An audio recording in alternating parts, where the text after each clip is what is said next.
Yeah. eh?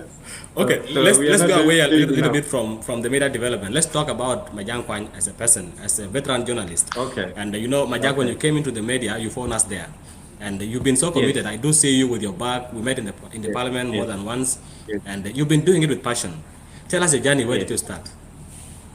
Wow, man. Hey, you know, this something interesting. I started from scratch.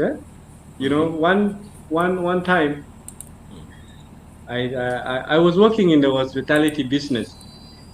I started hustling as a waiter, and then later as a waiter into a barman, and later Wow. into a barman. I also shifted into also to doing some accounting. While all this work that I was doing, it was literally to facilitate my education at the Yeah. university. Yes. So, so when I realized that I was now climbing at my academic level, I said, okay, I should stop what I'm practicing now as a hotelier. I should stop now and then venture into what I'm studying. So Yes. I started looking for where to practice.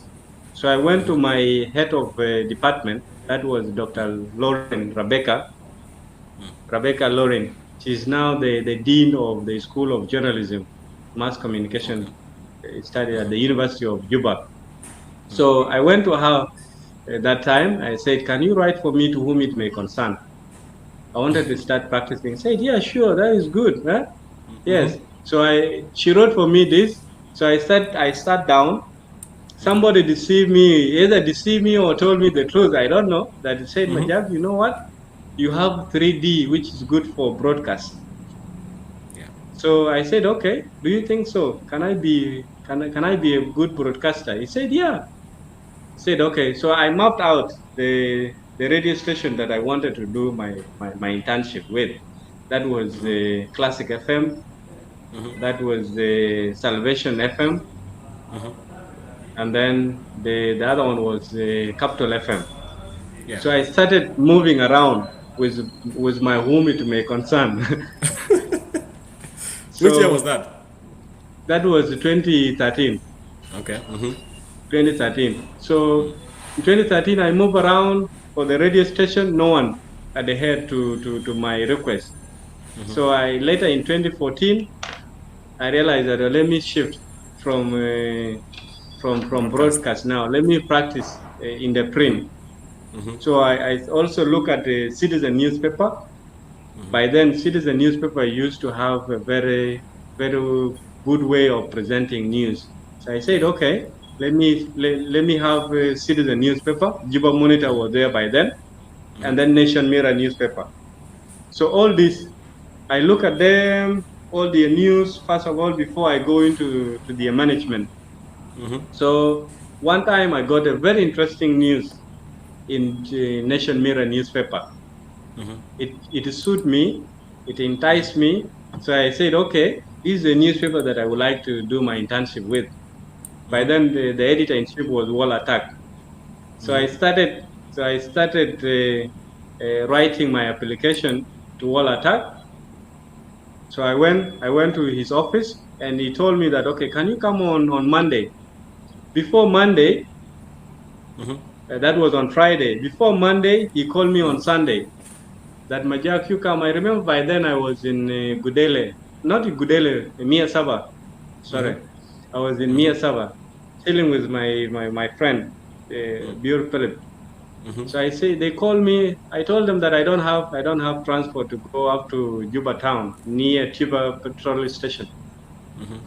So he said, okay, we will come and facilitate your transport. And then I say, okay, that's good. I pick a bike, I jump on it. I came to them, and then they told me, okay, we have an assignment for you. I say, what is the assignment? I don't have the ID. I don't have what it takes for me to start gathering information apart from the theory that I learned from the class.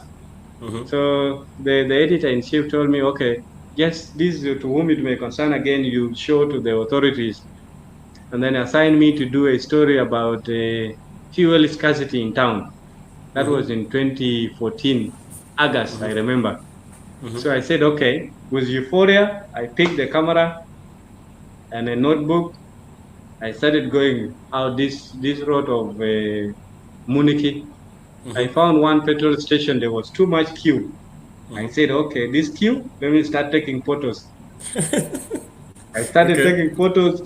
Another security guy came and approached me. What are you doing? I said, I'm a journalist and I want to cover this. Say, can you come to our office? I went to the office. Said, uh, we cannot grant you to do interview because you are not accredited. You don't have ID except of this. Otherwise, we are supposed to take you in. Yeah. But seeing that you have just shown us your letter from your newspaper, we are not going to take you. And you're also new into the profession, so you have not even gathered anything. So I said, okay. I said thank you. I went back.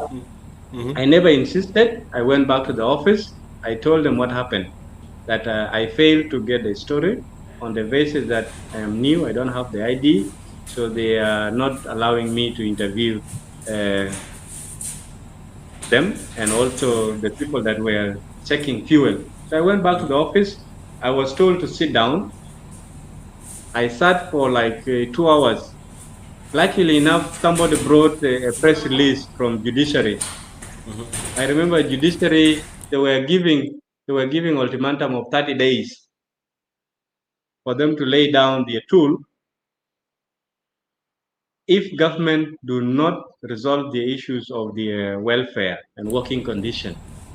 Now the editor told me, Majak, sit down and write for us that story. Wow.